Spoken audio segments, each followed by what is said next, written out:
ಸರಿ, ಎಲ್ಲರಿಗೂ ಕ್ರಿಸ್ತ ಯೇಸು ನಾಮದ ವಂದನೆಗಳು. ದೇವರು ಒಳ್ಳೆಯವನು. ಆತನ ಕೃಪೆಯಿಂದ ನಾವಿವತ್ತು ಸೇರಿದ್ದೇವೆ. ನಾವಿವತ್ತು ಬೈಬಲ್ ಸ್ಟಡಿ ಅಂದ್ರೆ ನಮ್ಮ ಸಭೆಯಲ್ಲಿ ಇವತ್ತು ಮೊದಲ ಬಾರಿ ಅಂದ್ರೆ ಮೊದಲನೇ ಬೈಬಲ್ ಸ್ಟಡಿನ ಪ್ರಾರಂಭಿಸ್ತಾ ಇದ್ದೇವೆ. ಹಾಗಾಗಿ ಇವತ್ತು ನಾವು ಪ್ರಕಟಣೆ ಗ್ರಂಥವನ್ನ ಧ್ಯಾನ ಮಾಡಿಕೊಳ್ಳಿಕ್ಕಿದ್ದೇವೆ.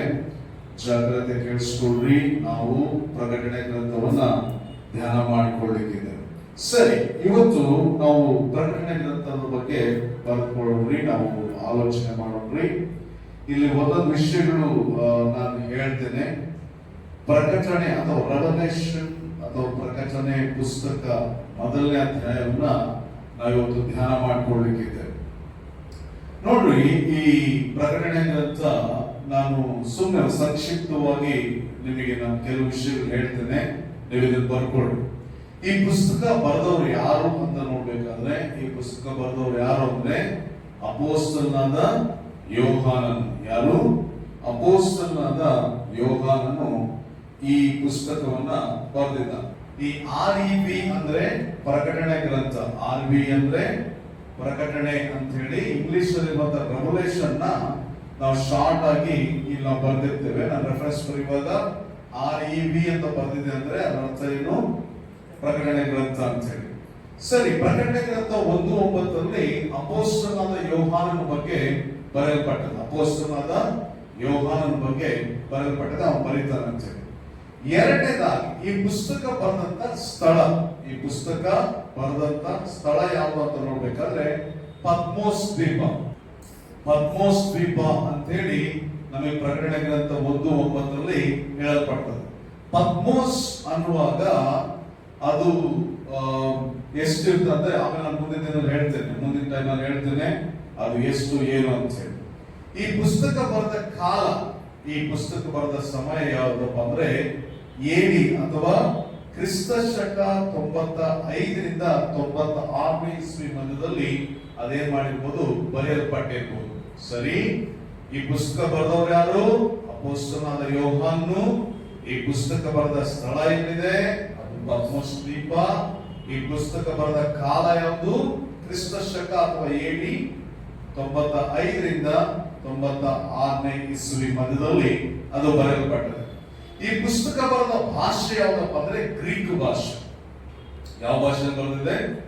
ಗ್ರೀಕ್ ಭಾಷೆಯಲ್ಲಿ ಬರೆಯಲ್ಪಟ್ಟದೆ. ಈ ಪುಸ್ತಕ ಯಾವ ಭಾಷೆಯಲ್ಲಿ ಬರೆಯಲ್ಪಟ್ಟದೆ? ಗ್ರೀಕ್ ಭಾಷೆಯಲ್ಲಿ ಬರೆಯಲ್ಪಟ್ಟದೆ. ಈ ಪುಸ್ತಕದ ಹೆಸರು ಪ್ರಕಟಣೆ ಅಥವಾ ಪ್ರಕಟಣೆ ಅಥವಾ ರೆವಲೇಷನ್ ಅನ್ನುವಂತ ವಿಷಯ ಇಲ್ಲಿ ಬರೆಯಲ್ಪಟ್ಟದೆ. ಈಗ ಈ ಪ್ರಕಟಣೆ ಅನ್ನುವಂತ ಪುಸ್ತಕದ ಹೆಸರಿದೆಯಲ್ಲ, ಈ ಪ್ರಕಟಣೆ ಅನ್ನುವಂತ ಪುಸ್ತಕದ ಹೆಸರಿದೆಯಲ್ಲ, ಈ ಹೆಸರು ಎಲ್ಲಿಂದ ತೆಗೆಯಲ್ಪಟ್ಟದಪ್ಪ ಅಂದ್ರೆ ಪ್ರಕಟಣೆ ಗ್ರಂಥ 1ನೇ ಅಧ್ಯಾಯದ 1ನೇ ವಚನ. ಎಲ್ಲಿ ತೆಗೆಯಲ್ಪಟ್ಟದ್ದು? ಪ್ರಕಟಣೆ ಗ್ರಂಥ 1ನೇ ಅಧ್ಯಾಯದ 1ನೇ ವಚನ. ಆ ವಚನ ಓದ್ರಿ. ಯೇಸು ಕ್ರಿಸ್ತನ ಪ್ರಕಟಣೆಯು ಆತನು ಬೇಗನೆ ಸಂಭವಿಸತಕ್ಕವುಗಳನ್ನು ತನ್ನ ಸೇವಕರಿಗೆ ತೋರಿಸುವುದಕ್ಕಾಗಿ ದೇವರು ಈ ಪ್ರಕಟಣೆಯನ್ನು ಆತನಿಗೆ ಕೊಟ್ಟನು. ನೋಡ್ರಿ, ಬರೆಯಲ್ಪಟ್ಟದ ಯೇಸು ಕ್ರಿಸ್ತನ ಪ್ರಕಟಣೆಯು ಅಂತ ಹೇಳಿ ಮಾತಾಡಿ ಈ ಪ್ರಕಟಣೆಯನ್ನ ಆತನಿಗೆ ಕೊಟ್ಟನು ಅಂತ ಹೇಳಿ ಮಾತಾಡ್ತಾರೆ. ಓಕೆ, ಈಗ ಇದು ಈ ಪುಸ್ತಕದ ಇಂಟ್ರೊಡಕ್ಷನ್ ಆಗಿತ್ತು. ಈ ಪುಸ್ತಕದ ಕುರಿತಾದ ವಿಷಯ. ಈ ಪುಸ್ತಕ ಬರೆದವರು ಯಾರು? ಅಪೊಸ್ತಲನಾದ ಯೋಹಾನ. ಈ ಪುಸ್ತಕ ಬರೆದ ಸ್ಥಳ ಯಾವುದು? ಪದ್ಮೋಸ್ ದ್ವೀಪ. ಈ ಪುಸ್ತಕ ಬರೆದ ಕಾಲ ಯಾವುದು? ಕ್ರಿಸ್ತ ಶಕ ಅಥವಾ AD 95ರಿಂದ 96ನೇ ಇಸ್ವಿ ಮಧ್ಯದಲ್ಲಿ ಬರೆಯಲ್ಪಟ್ಟಿರಬಹುದು. ಈ ಪುಸ್ತಕ ಬರೆದ ಭಾಷೆ ಯಾವುದು? ಗ್ರೀಕ್ ಭಾಷೆ. ಈ ಪುಸ್ತಕದ ಹೆಸರು ಪ್ರಕಟಣೆ ಗ್ರಂಥ ಅಥವಾ ಇಂಗ್ಲಿಷ್ ಅಲ್ಲಿ ರೆವಲೇಷನ್ ಅಂತ ನಾವು ನೋಡ್ತೇವೆ. ಈ ಹೆಸರು ಎಲ್ಲಿ ತೆಗೆಯಲ್ಪಟ್ಟದ್ದು? ಪ್ರಕಟಣೆ ಗ್ರಂಥ 1ನೇ ಅಧ್ಯಾಯದ 1ನೇ ವಚನದಿಂದ ತೆಗೆದಿದ್ದು. ಓಕೆ, ಈಗ ಈ ವಿಷಯ ಸ್ವಲ್ಪ ನೀವು ಇದನ್ನ ಅಬ್ಸರ್ವ್ ಮಾಡಿ. ಈ ಪುಸ್ತಕ ಬರೆದ ಭಾಷೆ ಯಾವುದು? ಗ್ರೀಕ್ ಭಾಷೆ. ಓಕೆ, ಜಾಗ್ರತೆ ಕೇಳಿಸ್ಕೊಳ್ಳಿ. ಈ ವಿಷಯ ನಾನು ನಿಮ್ಗೆ ಸ್ವಲ್ಪ ವಿವರಿಸ್ತೇನೆ. ಈ ಅಪೊಸ್ತಲನಾದ ಯೋಹಾನ ನೋಡ್ರಿ, ಜಾಗ್ರತೆ ಕೇಳಿಸ್ಕೊಳ್ರಿ. ಯೇಸು ಕ್ರಿಸ್ತನಿಗೆ ಎಷ್ಟು ಶಿಷ್ಯಂದ್ರು? 12 ಜನ ಶಿಷ್ಯಂದ್ರು. ಈ 12 ಜನ ಶಿಷ್ಯರಲ್ಲಿ ಒಬ್ಬ ಶಿಷ್ಯ ಯಾರು? ಯೇಸು ಕ್ರಿಸ್ತನಿಗೆ ಪ್ರಿಯನಾದ ಶಿಷ್ಯ ಯೋಹಾನ. ಈಗ ಈ ಯೋಹಾನನು ಸಮಯದಲ್ಲಿ ಅಂದ್ರೆ 12 ಜನರೊಳಗೆ ಬಹಳ ಕಲ್ತವ್ರು ಯಾರಿದ್ರಪ್ಪ ಅಂದ್ರೆ ಬಹಳ ಕಡಿಮೆ ಜನ ಇದ್ರು, ಬಹಳ ಕಡಿಮೆ ಜನ. ಮೇ ಬಿ ಕಲ್ತವ್ರು ಇರ್ಬೋದು, ಕಲ್ತವ್ರು ಅಂದ್ರೆ ವಿದ್ಯಾಭ್ಯಾಸ ಮಾಡಿದವರು, ಓದದವರು ಇರ್ಬೋದು, ಆದ್ರೆ ಬಹಳ ಕಡಿಮೆ ಇದ್ರು. ಆದ್ರೆ ಅವತ್ತಿನ ಕಾಲದಲ್ಲಿ ಅಪೊಸ್ತಲರಲ್ಲಿಯೇ ಅತಿ ಹೆಚ್ಚು ವಿದ್ಯಾಭ್ಯಾಸ ಮಾಡಿದವರು ಯಾರು ಗೊತ್ತಾ? ಅಪೊಸ್ತಲನಾದ ಪೌಲನು. ಅಪೊಸ್ತಲನಾದ ಪೌಲನು ಅವತ್ತಿನ ಕಾಲದಲ್ಲಿ ಅವನೇನಾಗಿದ್ದ? ರಬ್ಬಿ ಆಗಿದ್ದ. ಅವತ್ತಿನ ಕಾಲದಲ್ಲಿ ಅವನೇನಾಗಿದ್ದ? ಅವನು ಮಾಸ್ಟರ್ ಡಿಗ್ರಿಗಳನ್ನ ಅಥವಾ PhD ಲೆವೆಲ್ ದೊಡ್ಡ ಮಟ್ಟಕ್ಕೆ ಅವನು ಓದಿದಂತ ಒಬ್ಬ ವ್ಯಕ್ತಿ ಅವನಾಗಿದ್ದ. ಈಗ ನೀವು ಆಲೋಚನೆ ಮಾಡ್ರಿ, ಅವತ್ತಿನ ಕಾಲದಲ್ಲಿ ಬಹಳ ಪ್ರಬಲವಾಗಿದ್ದಂತ ಭಾಷೆ ಯಾವ್ದು ಗೊತ್ತಾ? ಇವತ್ತು ಬಹಳ ಫೇಮಸ್ ಆಗಿರೋ ಭಾಷೆ ಯಾವುದು? ಇಂಗ್ಲಿಷ್. ಅವತ್ತಿನ ಕಾಲದಲ್ಲಿ ಬಹಳ ಫೇಮಸ್ ಆಗಿದ್ದ ಭಾಷೆ ಯಾವ್ದು ಗೊತ್ತಾ? ಗ್ರೀಕ್ ಭಾಷೆ. ಈಗ ಗ್ರೀಕ್ ಭಾಷೆ ಅವತ್ತಿನ ಕಾಲದಲ್ಲಿ ಬಹಳ ಫೇಮಸ್ ಆಗಿದ್ದಾಗ ಈ ಪುಸ್ತಕ ಯಾವ ಭಾಷೆಯಲ್ಲಿ ಬರೆಯಲ್ಪಡ್ತದೆ? ಗ್ರೀಕ್ ಭಾಷೆಯಲ್ಲಿ ಬರೆಯಲ್ಪಡ್ತದೆ. ಈಗ ನೀವು ಆಲೋಚನೆ ಮಾಡಬಹುದು, ಅವತ್ತಿನ ಕಾಲದ ಶಿಷ್ಯರು ಮಾತಾಡ್ತಾ ಇದ್ದ ಭಾಷೆ ಯಾವ್ದು ಗೊತ್ತಾ? ಯಾವ ಭಾಷೆ ಮಾತಾಡ್ತಾ ಇದ್ರು ಅಂತೇಳಿ? ಅರಾಮೈಕ್ ಭಾಷೆ ಮಾತಾಡ್ತಾ ಇದ್ರು, ಮತ್ತೆ ಇಬ್ರಿಯ ಭಾಷೆ ಮಾತಾಡ್ತಾ ಇದ್ರು. ಈಗ ಈ ಎರಡು ಭಾಷೆಯಲ್ಲಿ ಅದನ್ನ ಬರೆಯದ್ರೆ, ಯಾಕೆ ಗ್ರೀಕ್ ಭಾಷೆಯಲ್ಲಿ ಬರೆಯಬೇಕು? ನೋಡ್ರಿ, ನಾವು ಬಹಳ ಸಾರಿ ಅಂದ್ಕೊಳ್ತೇವೆ ನಾವು ಬಹಳ ಬಲಹೀನರು, ನಮ್ಗೇನು ಆಗಲ್ಲ ಅಂತೇಳಿ. ಆದ್ರೆ ಆ ಒಂದು ಪದ ನಮ್ಮೆಲ್ಲರಿಗೂ ಒಂದ್ ವೇಳೆ ಉತ್ತೇಜನ ಕೊಡ್ತದೆ. ಹೆಂಗ್ ಉತ್ತೇಜನ ಕೊಡ್ತದಪ್ಪ ಅಂದ್ರೆ, ಅವತ್ತಿನ ದಿನದಲ್ಲಿ ಅಂತ ಪಾಂಡಿತ್ಯ ಪಡೆದಂತ ಶಿಷ್ಯರು ಇವರು ಆಗಿರ್ಲಿಲ್ಲ. ಆದ್ರೆ ಗ್ರೀಕ್ ಭಾಷೆಯಲ್ಲಿ ಬರೀತಾರೆ. ಯಾಕೆ ಗ್ರೀಕ್ ಭಾಷೆಯಲ್ಲಿ ಬರೀತಾರಪ್ಪ ಅಂದ್ರೆ, ಇಡೀ ಪ್ರಪಂಚ ಅವತ್ತು ಗ್ರೀಕ್ ಭಾಷೆ ಹಬ್ಬಿದ್ದು, ಗ್ರೀಕ್ ಭಾಷೆ ಮಾತಾಡ್ತಾ ಇದ್ರು. ಎಲ್ಲರಿಗೂ ಸುವಾರ್ತೆ ತಲುಪಬೇಕು, ದೇವರ ಸತ್ಯ ಪ್ರಕಟ ಆಗ್ಬೇಕು, ಇದನ್ನೆಲ್ಲರೂ ಕಲಿಬೇಕಂತ ಹೇಳಿ ಅವತ್ತು ಯಾವ ಭಾಷೆಯಲ್ಲಿ ಬರೆಯಲ್ಪಡ್ತದೆ? ಗ್ರೀಕ್ ಭಾಷೆಯಲ್ಲಿ ಬರೆಯಲ್ಪಡ್ತದೆ. ಇದೆಲ್ಲ ಏನ್ ತೋರಿಸ್ತಂದ್ರೆ, ದೇವರ ಸೇವೆ ಕುರಿತು ಅವರಿಗಿದ್ದಂತ ಆಸಕ್ತಿ, ದೇವರ ವಾಕ್ಯದ ಕುರಿತು ಅವರಿಗಿದ್ದಂತ ಬಯಕೆ, ಹಂಬಲ, ತಾವು ತಿಳ್ಕೊಳ್ಳೋದು ಮಾತ್ರವಲ್ಲ ಎಲ್ಲರಿಗೂ ತಿಳಿಸ್ಬೇಕನ್ನುವಂತ ಹಂಬಲ ಅವರಿಗಿತ್ತು. ಹಾಗಾಗಿ ಅವ್ರು ಏನ್ ಮಾಡ್ತಾ ಇದ್ದಾರೆ? ಗ್ರೀಕ್ ಭಾಷೆಯಲ್ಲಿ ಅವ್ರು ಬರೀತಾರೆ. ಯಾವ ಭಾಷೆಯಲ್ಲಿ ಬರೆದಿದ್ದಾರೆ? ಅದನ್ನ ಗ್ರೀಕ್ ಭಾಷೆಯಲ್ಲಿ ಬರೆದಿದ್ದಾರೆ. ಸರಿ, ನಾವು ಹಾಗೆ ಸ್ವಲ್ಪ ಮುಂದಕ್ಕೆ ಹೋಗೋಣ್ರಿ. ಸರಿ, ಈಗ ನಾವು ಪ್ರಕಟಣೆ ಅನ್ನುವಂತ ವಿಷಯವನ್ನ ಆಲೋಚನೆ ಮಾಡೋಣ. ರೆವಲೇಷನ್ ಅಥವಾ ಪ್ರಕಟಣೆ ಅಂದ್ರೆ ಏನು? ಇದು ಬಹಳ ಪ್ರಾಮುಖ್ಯ. ನೋಡ್ರಿ, ಪ್ರಕಟಣೆ ಎಂಬ ಪದವು ಇಂಗ್ಲಿಷ್ ನಿಂದ ಭಾಷಾಂತರ ಮಾಡಿದ್ದು, ಮತ್ತೆ ಇಂಗ್ಲಿಷ್ ಪದವು ಗ್ರೀಕ್ ನಿಂದ ಭಾಷಾಂತರ ಮಾಡಿದ್ದು. ಅಂದ್ರೆ ಇವತ್ತು ನಾವು ಪ್ರಕಟಣೆ ಅಂತ ಕನ್ನಡದಲ್ಲಿ ನಾವು ಓದ್ತೀವಲ್ಲ, ಈ ಭಾಷೆ, ಈ ಪದ ಎಲ್ಲಿಂದ ಟ್ರಾನ್ಸ್ಲೇಟ್ ಮಾಡಿದ್ರಪ್ಪ ಅಂದ್ರೆ ಇಂಗ್ಲಿಷ್ ಪದದಿಂದ. ಅಂದ್ರೆ ಆ ಪುಸ್ತಕಕ್ಕೆ ರೆವಲೇಷನ್ ಅಂತ ಹೆಸರಿತ್ತು. ಕಿಂಗ್ ಜೇಮ್ಸ್ ನ ಟ್ರಾನ್ಸ್ಲೇಟ್ ಮಾಡ್ಬೇಕಾದ್ರೆ ಅವತ್ತಿನ ಕಾಲದಲ್ಲಿ ಭಾಷಾಂತರ ಮಾಡುವಂತವರು ಆ ರೆವಲೇಷನ್ ಅಂದ್ರೆ ಅವ್ರ ಹೆಸರಿಟ್ಟಾಗ ಆ ರೆವಲೇಷನ್ ಪದವನ್ನ ಟ್ರಾನ್ಸ್ಲೇಟ್ ಮಾಡಿ ಪ್ರಕಟಣೆ ಅಂತ ಇಟ್ರು. ಹಾಗಾದ್ರೆ ಆ ಪ್ರಕಟಣೆ, ಆ ರೆವಲೇಷನ್ ಅನ್ನೋ ಪದ ಎಲ್ಲಿಂದ ತೆಗೆಯಲ್ಪಟ್ಟಿದ್ದು? ಗ್ರೀಕ್ ಭಾಷೆ ಅನ್ನೋದಕ್ಕಿಂತ ನಾವು ಲ್ಯಾಟಿನ್ ಭಾಷೆ ಅನ್ಬೇಕು, ಆದ್ರೂ ಪರವಾಗಿಲ್ಲ, ಗ್ರೀಕ್ ಭಾಷೆ ಅಂತ ಹೇಳಿ ನಿಮಗೆ ನಾನು ಹೇಳ್ತೇನೆ. ಹಾಗಾದ್ರೆ ಗ್ರೀಕ್ ನಲ್ಲಿ, ಇಂಗ್ಲಿಷ್ ನಲ್ಲಿ, ಕನ್ನಡ ಭಾಷೆಯಲ್ಲಿ ಈ ಪುಸ್ತಕಕ್ಕೆ ಏನಂತ ಹೆಸರು ಮತ್ತು ಅದರ ಅರ್ಥ ಏನು ಸ್ವಲ್ಪ ನೋಡ್ಕೊಳ್ಳೋಣ. ಈಗ ನಾವು 3 ಭಾಷೆಯಲ್ಲಿ, ಯಾವ ಭಾಷೆ? ಗ್ರೀಕ್ ಭಾಷೆಯಲ್ಲಿ ಪುಸ್ತಕದ ಹೆಸರು ಮತ್ತೆ ಅದರ ಅರ್ಥ, ಮತ್ತೆ ಇಂಗ್ಲಿಷ್ ನಲ್ಲಿ ಪುಸ್ತಕದ ಹೆಸರು ಮತ್ತೆ ಅದರ ಅರ್ಥ, ಕನ್ನಡದಲ್ಲಿ ಭಾಷೆಯ ಈ ಪುಸ್ತಕದ ಹೆಸರು ಮತ್ತು ಅದರ ಅರ್ಥವನ್ನ ನಾವು ನೋಡ್ಕೊಳ್ಳೋಣ. ನಿಮಗೆಲ್ಲ ಇಲ್ಲಿ ಬರ್ತದೆ, ನೀವು ಅದನ್ನ ಜಸ್ಟ್ ಬರ್ಕೊಂಡು ನೀವು ಕೇಳಿಸ್ಕೊಂಡ್ರೆ ಸಾಕು. ನಿಮಗೆ ಕೇಳಿಸ್ಕೊಳ್ಳೋಕೆ ತೊಂದರೆ ಆಗ್ತದೆ ಅಂದ್ರೆ ದಯಮಾಡಿ ಬರ್ಕೊಳಕ್ ಹೋಗ್ಬೇಡಿ, ಕೇಳಿಸ್ಕೊಳ್ಳಿ. ಫಸ್ಟ್ ಕೇಳಿಸ್ಕೊಳ್ಬೇಕು. ಯಾಕಂದ್ರೆ ನೀವು ಎಷ್ಟು ಕೇಳಿಸ್ಕೊಳ್ತೀರೋ ನಿಮಗೆ ಅರ್ಥ. ನೀವು ಬರ್ಕೊಂಡ್ರು, ನೀವು ಏನ್ ಕೇಳಿಸ್ಕೊಳ್ಳಿಲ್ಲ, ನೀವೇನು ಅರ್ಥ ಮಾಡ್ಕೊಂಡ್ರೆ ನೀವು ಬರ್ಕೊಂಡು ಪ್ರಯೋಜನ ಇಲ್ಲ. ಹಾಗಾಗಿ ಕೇಳಿಸ್ಕೊಳ್ಳಿ, ಫಸ್ಟ್ ಕೇಳಿಸ್ಕೊಳ್ಳಿ, ಚೆನ್ನಾಗಿ ಕೇಳಿಸ್ಕೊಳ್ಳಿ. ನೋಡ್ರಿ, ಗ್ರೀಕ್ ನಲ್ಲಿ, ಇಂಗ್ಲಿಷ್ ನಲ್ಲಿ, ಕನ್ನಡ ಭಾಷೆಯಲ್ಲಿ ಈ ಪುಸ್ತಕಕ್ಕೆ ಏನಂತ ಹೆಸರು ಮತ್ತು ಅದರ ಅರ್ಥ ಏನು ಸ್ವಲ್ಪ ನೋಡ್ಕೊಳ್ಳೋಣ್ರಿ. ಇದು ನಿಮ್ಗೆ ಸ್ವಲ್ಪ ಬೋರ್ ಅನಿಸ್ತದೆ, ನಾನು ಬೇಗ ಹೇಳ್ಕೊಂಡು ಹೊರಟೋಗ್ತೇನೆ. ಗ್ರೀಕ್ ಭಾಷೆಯಲ್ಲಿ ಈ ಪುಸ್ತಕ ಹೆಸರೇನು ಮತ್ತು ಅದರ ಅರ್ಥ ಏನು? ಗ್ರೀಕ್ ಭಾಷೆಯಲ್ಲಿ ಈ ಪುಸ್ತಕಕ್ಕೆ ಹೆಸರೇನು ಮಾತ್ರ ಅಲ್ಲಿ ಕೊಡಲ್ಪಟ್ಟಿದೆ ನೋಡಿ. ಏನಾದ್ರ ಹೆಸರು? ಅಪೋಕಲಿಪ್ಸಿಸ್ ಅನ್ನುವಂತ ಒಂದು ಹೆಸರು ಗ್ರೀಕ್ ಭಾಷೆಯಲ್ಲಿ ಕೊಡಲ್ಪಟ್ಟದ್ದು. ಸರಿ, ಅಪೋಕಲಿಪ್ಸಿಸ್ ಅನ್ನುವಂತ ಈ ಹೆಸರಿದೆಲ್ಲ, ಈ ಹೆಸರಿಗೆ ಅರ್ಥ ಏನಪ್ಪಾ ಅಂತ ಹೇಳಿದ್ರೆ ಅಲ್ಲಿ ಕೊಡಲ್ಪಟ್ಟಿದೆ ನೋಡ್ರಿ, ಬಹಿರಂಗ ಪಡಿಸುವಿಕೆ, ಪ್ರಕಟಣೆ, ತೆರೆಯಲ್ಪಟ್ಟ ಅಂತ ಹೇಳಿ ಅದರ ಅರ್ಥ. ಓಕೆ, ಈಗ ಗ್ರೀಕ್ ಭಾಷೆಯಲ್ಲಿ ಏನ್ ಹೇಳ್ತಾ ಇದಾರಪ್ಪ ಅಂದ್ರೆ, ಬಹಿರಂಗ ಪಡಿಸುವಿಕೆ ಅಂದ್ರೆ ಎಲ್ಲೋ ಒಂದ್ ಕಡೆ ಮುಚ್ಚಿದ್ದನ್ನ ಹೊರಗೆ ತಕೊಂಡ್ಬಂದು ಎಲ್ರಿಗೂ ತೋರಿಸುವಂತದ್ರ ಅರ್ಥ. ಮುಚ್ಚಿಟ್ಟದನ್ನ ಹೊರಗೆ ತಗೊಂಡ್ಬಂದು ತೋರಿಸುವಂತದ್ರ ಅರ್ಥ. ಮತ್ತೆ ಏನ್ ಹೇಳ್ತದೆ, ಎರಡನೇದಾಗಿ ಅಂದ್ರೆ ಪ್ರಕಟಣೆ ಅಂದ್ರೆ ಅನೌನ್ಸ್ ಮಾಡೋದು, ನೋಡ್ರಿ ಕೇಳಿಸ್ಕೊಳ್ರಿ ನಿಮ್ಗೆ ನಾನು ವಿಷಯವನ್ನ ತಿಳಿಸ್ತಾ ಇದ್ದೇನೆ ಅಂತ ಹೇಳಿ. ಮೂರನೇದೇನಪ್ಪ ಅಂದ್ರೆ ಎಲ್ಲೋ ಮುಚ್ಚಿದ್ದನ್ನ ತೆರೆಯೋದು ಅನ್ನೋದ್ರ ಅರ್ಥ. ಯಾವ ಭಾಷೆಯಲ್ಲಿ? ಗ್ರೀಕ್ ಭಾಷೆಯಲ್ಲಿ. ಸರಿ, ಅದು ಇನ್ನೂ ಬಹಳ ವಿಷಯಗಳಿದಾವೆ, ಅದನ್ನ ನಿಮಗೆ ಎಕ್ಸ್ಪ್ಲೈನ್ ಮಾಡೋದಿಲ್ಲ. ಅಪೋಕಲಿಪ್ಸಿಸ್ ಅನ್ನುವಂತ ಈ ಪದ ಇದೆಯಲ್ಲ, ಈ ಪದ ಎಲ್ಲಿಂದ ಬಂತು, ಯಾವ್ದ್ರಿಂದ ಬಂತು ಎಲ್ಲ ಸ್ಟಡಿ ಇದೆ. ಬಟ್ ನಾನು ಅದನ್ನ ನಿಮಗೆ ಹೇಳೋದಿಲ್ಲ, ಬರೀ ಒಂದು ಪದ ಮಾತ್ರ ನಿಮಗೆ ವಿವರಿಸ್ತೇನೆ. ಇಂಗ್ಲಿಷ್ ಭಾಷೆಯಲ್ಲಿ ಆ ಪುಸ್ತಕದ ಹೆಸರು ಮತ್ತು ಅದರ ಅರ್ಥ. ಈಗ ಇಂಗ್ಲಿಷ್ ಭಾಷೆಯಲ್ಲಿ ಏನಂತ ಹೆಸರಿದೆ ಅದಕ್ಕೆ?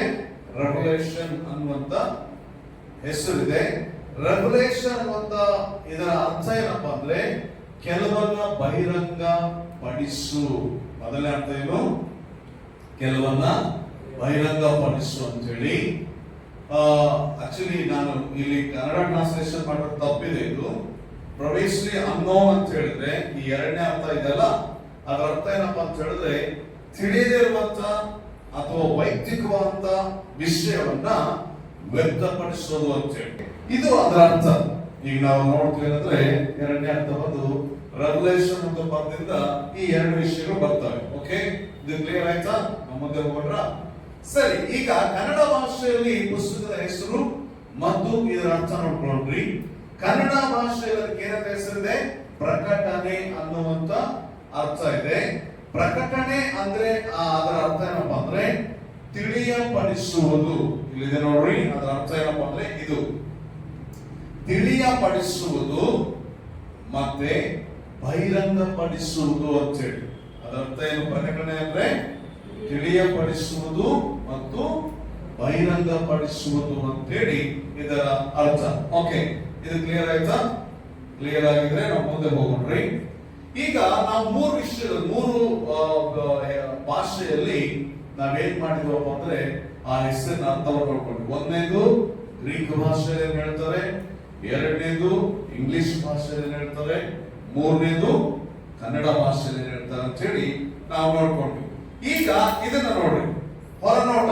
ಪ್ರಕಟಣೆ ಗ್ರಂಥದ ಹೊರನೋಟ ಅಂದ್ರೆ, ಹೊರನೋಟ ಅಂದ್ರೆ ಆ ಪ್ರಕಟಣೆ ಗ್ರಂಥದಲ್ಲಿರುವ ಎಲ್ಲ ವಿಷಯಗಳನ್ನ, ಆ ಪ್ರಕಟಣೆ ಗ್ರಂಥದಲ್ಲಿರುವ ಎಲ್ಲ ವಿಷಯಗಳನ್ನ ಒಂದು 5-6 ಅಂಶದಲ್ಲೇ ಕಲ್ತ್ಕೊಂಡ್ಬಿಡೋದು, ತಿಳ್ಕೊಂಡ್ಬಿಡೋದು. ಹಾಗಾಗಿ ಇಲ್ಲಿ ನಾವು ನೋಡುವಂತ ವಿಷಯ ಏನಪ್ಪಾ ಅಂತ ಹೇಳಿದ್ರೆ 5 ವಿಷಯದಲ್ಲಿ ಪ್ರಕಟಣೆ ಗ್ರಂಥವನ್ನ ನಿಮಗೆ ವಿವರಿಸಲಿಕ್ಕೆ ಟ್ರೈ ಮಾಡ್ತೇನೆ. ನೋಡ್ರಿ, ಜಾಗ್ರತೆ ಕೇಳಿಸ್ಕೊಳ್ರಿ. ಓಕೆ, ಇಲ್ಲಿ ನೋಡ್ರಿ, ಪ್ರಕಟಣೆ ಗ್ರಂಥದ ಹೊರನೋಟ. ಪ್ರಕಟಣೆ ಗ್ರಂಥದ ಹೊರನೋಟ ಅಂತೇಳಿ ನಾವು ಟಾಪಿಕ್ ನೋಡ್ತೇವೆ. ಪ್ರಕಟಣೆ ಗ್ರಂಥದ ಹೊರನೋಟ ಫಸ್ಟ್ ಮೊದಲನೇ ಅಧ್ಯಾಯ ಪುನರುತ್ಥಾನಗೊಂಡ ಯೇಸು. ಯಾವ ಯೇಸು? ಪುನರುತ್ಥಾನಗೊಂಡ ಯೇಸು, ರಿಸರೆಕ್ಷನ್ ಅಥವಾ ರಿಸರೆಕ್ಟೆಡ್ ಜೀಸಸ್ ಅಥವಾ ಪುನರುತ್ಥಾನದಂತ ಯೇಸು ಕ್ರಿಸ್ತನು. ಸರಿ, ಪುನರುತ್ಥಾನ ಅಂದ್ರೆ ಜೀವಂತವಾಗಿ ಎದ್ದಂತ ಯೇಸು ಕ್ರಿಸ್ತನು. ಅದು ನಾವೆಲ್ಲಿ ನೋಡ್ತೇವೆ? ಪ್ರಕಟಣೆ ಗ್ರಂಥ 1ನೇ ಅಧ್ಯಾಯದಲ್ಲಿ ನಾವು ನೋಡ್ತೇವೆ. ಎರಡನೇ ಸಭೆಯ ಕಾಲ. ಈ ಸಭೆಯ ಕಾಲ ನಾವು ಪ್ರಕಟಣೆ ಗ್ರಂಥ 2 ಮತ್ತು 3ನೇ ಅಧ್ಯಾಯಗಳಲ್ಲಿ ನಾವು ನೋಡ್ತೇವೆ. ಎರಡನೇದೇನು? ಸಭೆಯ ಕಾಲ ಅಥವಾ ಸಭೆಯ ಯುಗ. ಇದು ನಾವೆಲ್ಲಿ ನೋಡ್ತೀವಿ ಅಂದ್ರೆ ಪ್ರಕಟಣೆ ಗ್ರಂಥ 2 ಮತ್ತು 3ನೇ ಅಧ್ಯಾಯಗಳಲ್ಲಿ ನಾವು ನೋಡ್ತೇವೆ. ಮೂರನೇದಾಗಿ ಸಭೆ ಎತ್ತಲ್ಪಡುವಿಕೆ ಮತ್ತು ಸಂಕಟ ಕಾಲ. ಸಭೆ ಎತ್ತಲ್ಪಡುವಿಕೆ ಮತ್ತು ಸಂಕಟ ಕಾಲ ಎಲ್ಲಿ, ಯಾವ ಅಧ್ಯಾಯದಿಂದ ಇರೋದು?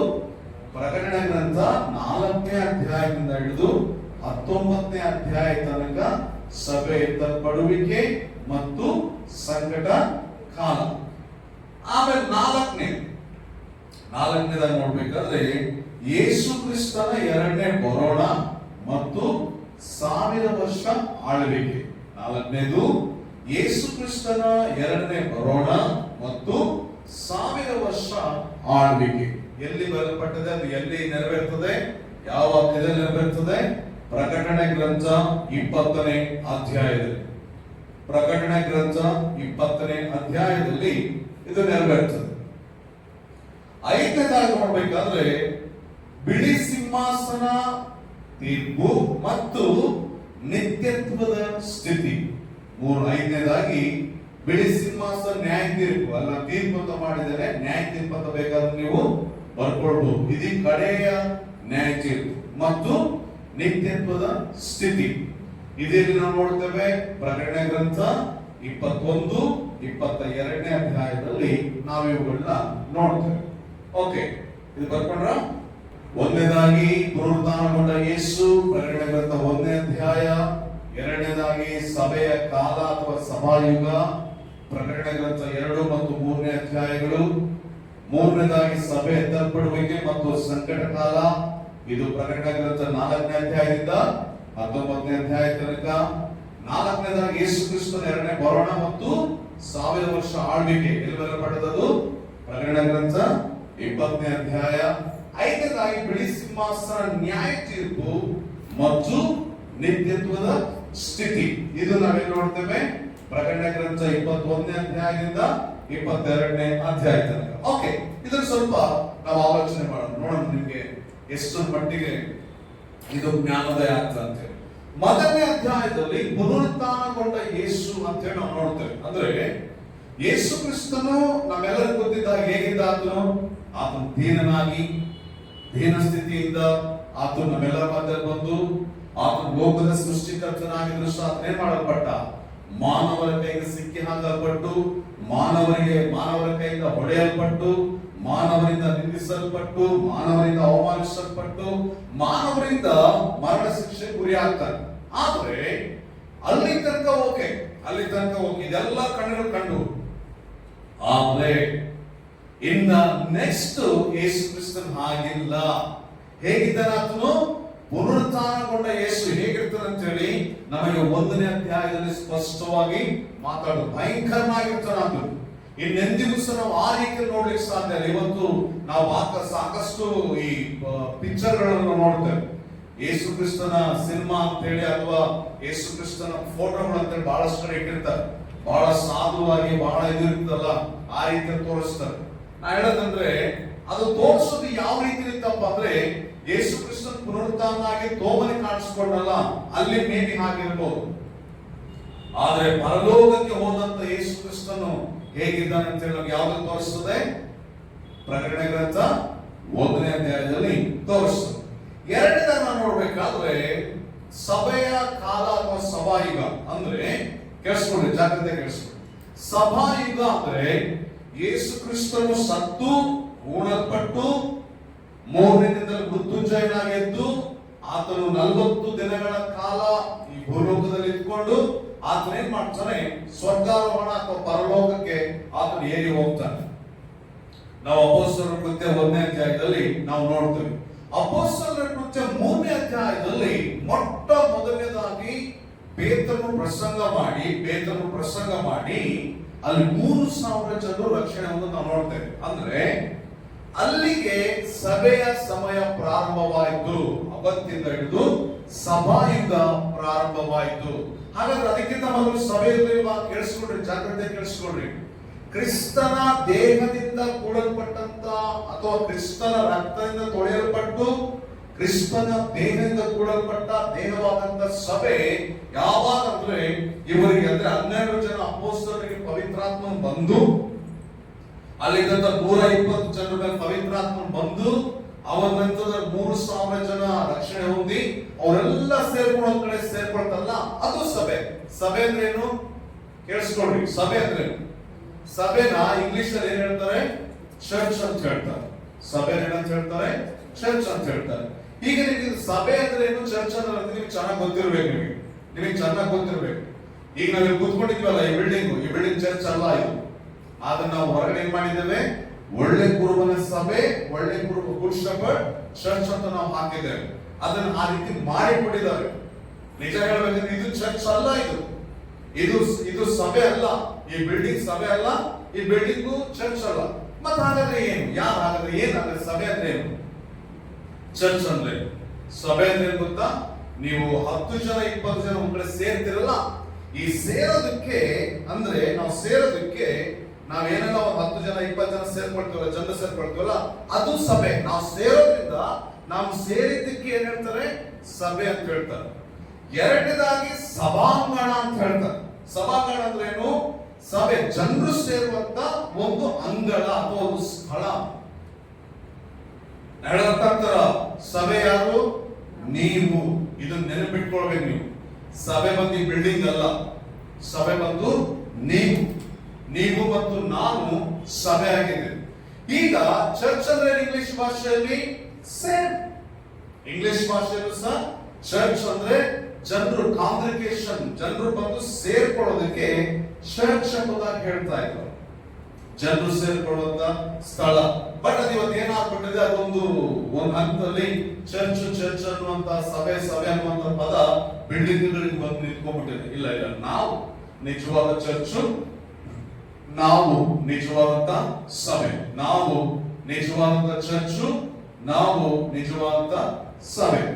ಈಗ ಯಾವಾಗ ಪವಿತ್ರಾತ್ಮ ಬಂದು ಸಭೆ ಎತ್ತಲ್ಪಡೋ ತನಕ, ಕೇಳಿಸ್ಕೊಳ್ಳಿ, ಸಭೆ ಎತ್ತಲ್ಪಡೋ ತನಕ ಏನಿರ್ತಲ್ಲಿ? ಸಭೆ ಎತ್ತಲ್ಪಡೋ ತನಕ ಅದು ಸಭಾಯುಗ ಅಂತ ನಾವು ಹೇಳ್ತೇವೆ. ಏನ್ ಹೇಳ್ತೇವೆ ಅದಕ್ಕೆ? ಸಭಾಯುಗ ಅಥವಾ ಸಭೆಯ ಕಾಲ ಅಂತ ನಾವು ಹೇಳ್ತೇವೆ. ನಾವು ಅದ್ರಲ್ಲಿ 2ನೇ ಅಧ್ಯಾಯದಲ್ಲಿ ನಾವು ಕಲಿತೀವಿ. 2 ಮತ್ತು 3ನೇ ಅಧ್ಯಾಯದಲ್ಲಿ ಸಭೆಗಳಿಗೆ ಏನಾಯ್ತು, ಸಭೆಗಳು ಯಾವ ತರ ಇತ್ತು, ಏನಾಯ್ತು ಅಂತ ಹೇಳಿ ನಾವು ಕಲಿತೀವಿ. ಜಾಗ್ರತೆ ಕೇಳಿಸ್ಕೊಳ್ಳಿ. ಈ ಸಭೆಯ ಯುಗ ಮುಗಿದ ತಕ್ಷಣ, ಈ ಸಭೆಯ ಯುಗ ಮುಗಿದ ತಕ್ಷಣವೇ ಏನಾಗ್ತದೆ? ಸಭೆ ಎತ್ತಲ್ಪಡ್ತದೆ. ಸಭೆ ಎತ್ತಲ್ಪಡ್ತದೆ. ಈ ಸಭೆಯ ಕಾಲ ಮುಗಿದ ತಕ್ಷಣ ಏನಾಗ್ತದೆ? ಸಭೆ ಎತ್ತಲ್ಪಡ್ತದೆ. ಅದಕ್ಕೆ ನಾವೇನ್ ಹೇಳ್ತೇವೆ? 3ನೇದಾಗಿ ಸಭೆ ಎತ್ತಲ್ಪಡಬೇಕೆ ಮತ್ತು ಸಂಕಟ ಕಾಲ. ಯಾವಾಗ ಸಭೆ ಎತ್ತಲ್ಪಡ್ತದೋ ಅವಾಗ ಸಂಕಟ ಕಾಲ ಪ್ರಾರಂಭವಾಗ್ತದೆ. ನಿಮಗೆ ಪ್ರಶ್ನೆ, ಸಭೆ ಇರೋ ತನಕ, ಸಭೆ ಇದ್ದಾಗಲೇ ಸಂಕಟ ಕಾಲ ಬರ್ತದ? ಸಭೆ ಇರಬೇಕಾದ್ರೆ ಸಂಕಟ ಕಾಲ ಬರ್ತದ ಅಂತ ಕೇಳುದಾದ್ರೆ, ಸಭೆ ಇರುವಾಗ ಸಂಕಟ ಕಾಲ ಬರಲ್ಲ. ಈಗ ನಾವು ಹೇಳೋ ಜಾಗ್ರತೆ ಕೇಳಿಸ್ಕೊಳ್ರಿ. ಸಭೆ ಇಲ್ಲಿರೋ ತನಕ ಯಾವುದೇ ಕಾರಣಕ್ಕೂ ಸಂಕಟ ಕಾಲ ಈ ಲೋಕದಲ್ಲಿ ಪ್ರಾರಂಭ ಆಗಲ್ಲ. ಈ ಲೋಕದಲ್ಲಿ ಎಂತಾದೇ ಸಂಕಟಗಳು ಬರ್ಬೋದು, ಎಂತಾದೇ ಹಿಂಸೆ ಬರ್ಬೋದು. ನೀವು ನಿಮ್ ಕಣ್ಮುಂದೆ ಎಂತಾದೇ ಹಿಂಸೆ ನಡೀತಾ ಇರ್ಲಿ, ಇದೆಲ್ಲ ಬಂದು ಏನ್ ಗೊತ್ತಾ? ಇದೆಲ್ಲ ಬಂದು ಏನ್ ಗೊತ್ತಾ? ಇದು ಸಂಕಟ ಕಾಲ ಅಲ್ಲ. ಇದು ನಾವಿರೋ ತನಕ ಸಂಕಟ ಕಾಲ ಪ್ರಾರಂಭ ಆಗಲ್ಲ. ಯಾವಾಗ ನಾವು ಎತ್ತಲ್ಪಡ್ತೀವೋ, ಎತ್ತಲ್ಪಟ್ಟ ತಕ್ಷಣವೇ ಏನಾಗ್ತದೆ ಗೊತ್ತಾ? ಸಂಕಟ ಕಾಲ ಪ್ರಾರಂಭ ಆಗ್ಬಿಡ್ತದೆ. ಅಲ್ಲಿ ಸಭೆ ಇರೋದಿಲ್ಲ, ಅಲ್ಲಿ ಸಭೆಯ ಮುಗಿದೋಯ್ತು. ಅಲ್ಲಿಗೆ ಸಭೆಯ ಮುಗಿದೋಯ್ತು. ಸಭೆಯ ಕಾಲ ಅಲ್ಲಿಗೆ ಅಂತ್ಯ ಆಯ್ತು. ಆ ನಂತರದಲ್ಲಿ ಸಂಕಟ ಕಾಲ ಪ್ರಾರಂಭವಾಗ್ತದೆ. ಸಂಕಟ ಕಾಲದಲ್ಲಿ ಏನಾಗ್ತದಪ್ಪ ಅಂತ ಹೇಳಿದ್ರೆ, ಸಂಕಟ ಕಾಲದಲ್ಲಿ 2 ಭಾಗವಾಗಿ ವಿಭಾಗಿಸ್ತಾರೆ. ಯಾವುದರಲ್ಲಿ? ಈ ಸಂಕಟ ಕಾಲ ಇದೆಲ್ಲ, ಈಗ ಸಭೆ ಎತ್ತಲ್ಪಡಲಿಕ್ಕೆ ಮತ್ತು ಈ ಸಂಕಟ ಕಾಲ ಇದೆಲ್ಲ, ಇದರಲ್ಲಿ 2 ವಿಷಯಗಳಿರ್ತವೆ. ಜಾಗ್ರತೆ ಕೇಳಿಸ್ಕೊಂಡು. ಮೊದಲನೇ 3.5 ವರ್ಷ ಅಂದ್ರೆ ಸಂಕಟ ಕಾಲ ಎಷ್ಟು ವರ್ಷ ಗೊತ್ತಾ? 7 ವರ್ಷ. ಸಂಕಟ ಕಾಲ 7 ವರ್ಷ. ಆ 7 ವರ್ಷದಲ್ಲಿ ಮೊದಲ 3.5 ವರ್ಷ ಅದಕ್ಕೆ ನಾವು ಸಂಕಟ ಕಾಲ ಅಂತ ಹೇಳ್ತೇವೆ. ಅಂದ್ರೆ ನಾರ್ಮಲ್ ನಡೀತಾ ಇರ್ತವೆ, ಏನ್ ಅಷ್ಟು ದೊಡ್ಡದಾಗಿಲ್ಲ, ಬಟ್ ನಡೀತಾ ಇರ್ತದೆ. ಆದ್ರೂ ಅದು ನಾರ್ಮಲ್ ಆದ ಸಂಕಟ ಕಾಲ. 2ನೇ 3.5 ವರ್ಷ ಇದೆಯಲ್ಲ, ಅದು ಎಂತ ಸಂಕಟ ಕಾಲ ಗೊತ್ತಾ? ಮಹಾ ಸಂಕಟ ಕಾಲ, ಗ್ರೇಟ್ ಟ್ರಿಬ್ಯುಲೇಷನ್ ಪೀರಿಯಡ್ ಅಂತ ಹೇಳ್ತಾರೆ. ನೋಡ್ರಿ, ಎಲ್ಲಾದ್ರೂ ಇಂಥ ಸಮಯವನ್ನು, ಇಂಥ ವಿಷಯವನ್ನು ನೀವು ಆಲೋಚನೆ ಮಾಡಿ. ಸಂಕಟ ಕಾಲ ಅಂತ ಅದಕ್ಕೆ ಹೆಸರು ಕೊಟ್ಟಿದ್ದಾರೆ ಅಂದ್ರೆ ದೇವರಿನ ಎಂಥ ಟೈಮ್ ಅದಾಗಿರ್ಬೇಕು. ಅದಕ್ಕೆ ನಿಮ್ಮನ್ನು ನೀವು ಕನ್ಫರ್ಮ್ ಮಾಡ್ಕೊಂಡ್ಬಿಡ್ರಿ, ಸಂಕಟ ಕಾಲದಲ್ಲಿ ಯಾವುದೇ ಕಾರಣಕ್ಕೂ ಪ್ರವೇಶ ಮಾಡಬಾರ್ದು ಅಂತೇಳಿ. ಇವಾಗ ನೀವು ನೋಡ್ತಿರಲ್ಲ ಸಂಕಟಗಳು, ಇವಾಗ ನೋಡ್ತಿರಲ್ಲ ಸಮಸ್ಯೆಗಳು, ಇವೆಲ್ಲ ಏನು ಅಲ್ಲ, ಇವಕ್ಕಿಂತಲೂ 1000 ಪಟ್ಟು ಭಯಂಕರವಾದ ಸಮಸ್ಯೆಗಳು ಅವತ್ತಿನಿಂದ ನಡೀತವೆ. ಹಾಗಾಗಿ ಸಂಕಟ ಕಾಲಕ್ಕೆ ಹೋಗಲ್ಲ ಅಂತ ಹೇಳಿ ನೀವು ಆಲೋಚನೆ ಮಾಡ್ಕೊಂಡ್ಬಿಡ್ರಿ. ಈಗ 4ನೇದು ಇಲ್ಲಿ ನೋಡ್ರಿ, ಈ 4ನೇ ವಿಷಯ. ಈ 4ನೇ ವಿಷಯ ಏನ್ ಹೇಳಿ ನೋಡೋಣ? ಯೇಸು ಕ್ರಿಸ್ತನ 2ನೇ ಬರೋಣ ಮತ್ತು 1000 ವರ್ಷ ಆಳ್ವಿಕೆ. ಈಗ ಯೇಸು ಕ್ರಿಸ್ತನು ಇಲ್ಲಿ ಬರೋದಾದ್ರೆ ಎಷ್ಟನೇ ಅಧ್ಯಾಯದಲ್ಲಿ? 20ನೇ ಅಧ್ಯಾಯದಲ್ಲಿ ಬರೋದಾದ್ರೆ ಸಭೆ ಹೇಗೆ 4ನೇ ಅಧ್ಯಾಯದಲ್ಲಿ ಎತ್ತಲ್ಪಡ್ತದೆ? ಹೇಗೆ ರಹಸ್ಯವಾಗಿ ಎತ್ತಲ್ಪಡ್ತೀವಿ ನಾವು? ಎಲ್ಲರಿಗೂ ಪಟ್ಟಿದ್ದಾರೆ ರಹಸ್ಯವಾಗಿ ಎತ್ತಲ್ಪಡ್ತೀವಿ ಅಂತ ಹೇಳಿ.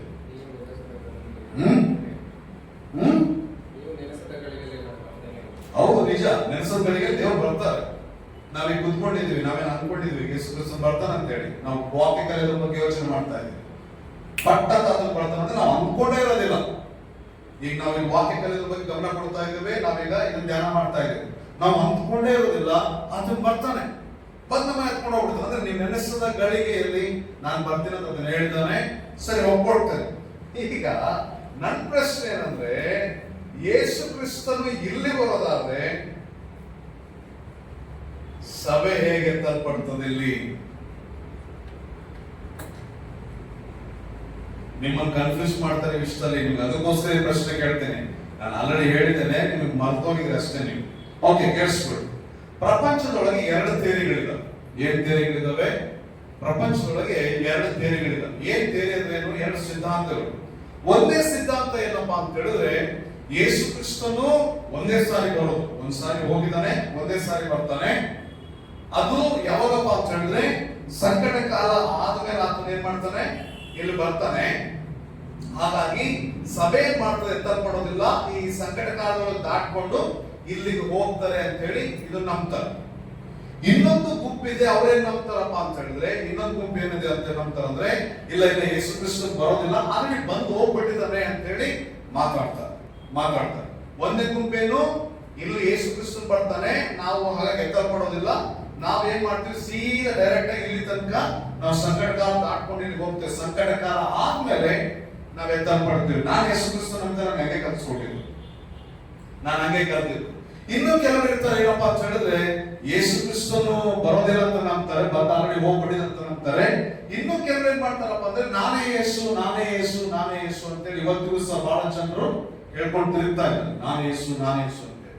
ಈಗ ನಿಮಗೆ ನಾನು ಕೇಳೋದೇನಪ್ಪಾ ಅಂದ್ರೆ, ಸಭೆ ಇಲ್ಲಿ ಎತ್ತಲ್ಪಟ್ಟಿದ್ದಾದ್ರೆ ಇಲ್ಲಿ ಹೇಗೆ ಯೇಸು ಕ್ರಿಸ್ತ 2ನೇ ಸಾರಿ ಬರ್ತಾನೆ? ಇದು ನಿಮ್ಗೆ ಯಾರಾದ್ರೂ ಬಂದು ಪ್ರಶ್ನೆ ಕೇಳಿದ್ರೆ ನೀವು ಉತ್ತರ ಕೊಡೋದಕ್ಕೆ ರೆಡಿ ಇರಬೇಕು. ಇಲ್ಲಾಂದ್ರೆ ಬ್ಯಾ ಅಂತ ಕೂತ್ಕೊಂಡ್ಬಿಡ್ತೀವಿ. ಯಾಕಂದ್ರೆ ಯೇಸು ಕ್ರಿಸ್ತನು ಮತ್ತೆ 2 ಸಾರಿ ಬರ್ಲಿಕ್ಕಿದ್ದಾನೆ. ಏನ್ ಪಾಸ್ಟರ್ 2 ಸಾರಿ ಬರ್ತಾರ ಯೇಸು ಕ್ರಿಸ್ತ? ಕೇಳಿಸ್ಕೊಡ್ರಿ. ಥೆಸಲೋನಿಕ ಗ್ರಂಥ ನಮ್ಗೆ ಏನ್ ಹೇಳ್ತಪ್ಪ ಅಂದ್ರೆ, ಆತನು ಆಕಾಶದಲ್ಲಿ ಅಂದ್ರೆ ಮಧ್ಯಾಕಾಶಕ್ಕೆ ಆತನು ಬರ್ತಾನಂತ. ಮಧ್ಯಾಕಾಶಕ್ಕೆ ಆತನು ಬಂದಾಗ ನಾವೇನ್ ಮಾಡ್ತೀವಂತೆ? ಕಣ್ಣು ರೆಪ್ಪೆ ಬಡಿಯೋದ್ರೊಳಗಾಗಿ ನಾವು ಮಾರ್ಪಡ್ತೇವಂತೆ. ಅಂದ್ರೆ ಮೊದಲು ಸಮಾಧಿ ಮಾಡಲ್ಪಟ್ಟರು ಎತ್ತಲ್ಪಡ್ತಾರೆ, ಆನಂತರ ಜೀವಂತವಾಗಿರುವಂತ ನಾವೇನ್ ಮಾಡ್ತೇವೆ?